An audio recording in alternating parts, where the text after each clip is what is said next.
Wait, what? They're with us right now. No. Hoo-hoo. Do you feel like your question was satisfactorily answered? Excellent. Yeah. Thank you. So we have time for a couple more questions. What is your name? My name is Lita. Whoa. Okay.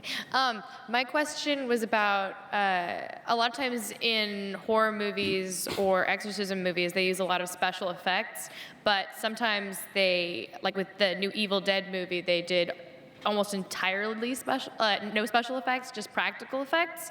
And I was wondering how much of this movie is practical effects and if there's a lot of special effects.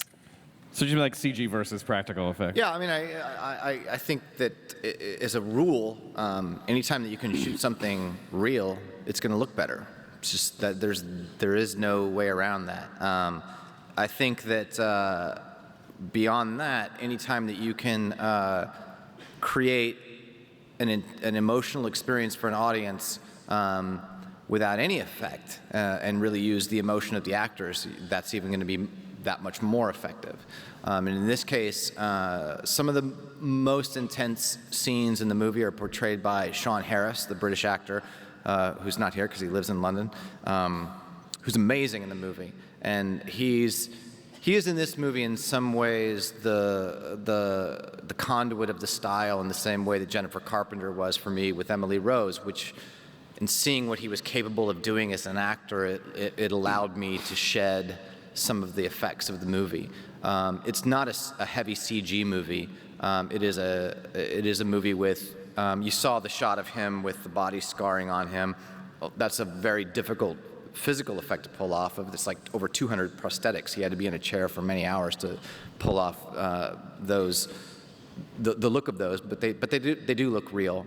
I think that in the end, it is always the responsibility of a filmmaker to do everything they can to not let the audience go to that place of thinking of something as being created on screen. And that is all about how good is your story, how good are the performances.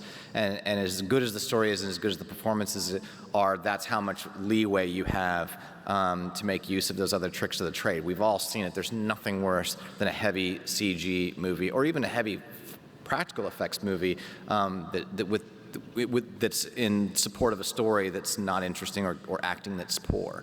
So I think that in general, though, the rule that every director should abide by is that if you can shoot it real, it will look better.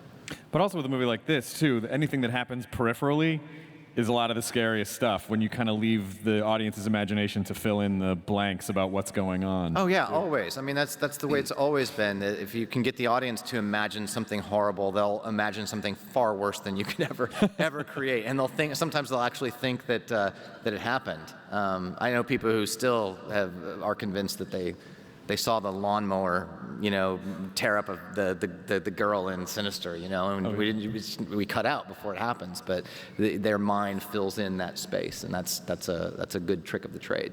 So I think maybe we have time for one more question, so it better be really good. What is your name, sir? My name is William, and I like to party, but I'm sorry, this question's not going to be that great.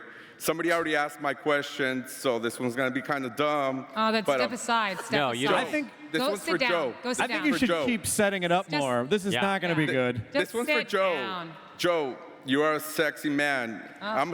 Good question. That's a question. That's a statement, which I agree with. Captain America. Wait, your mic's cut out. Oh. I think that's God.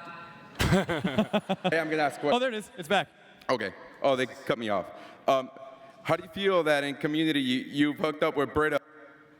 It feels great when I do it.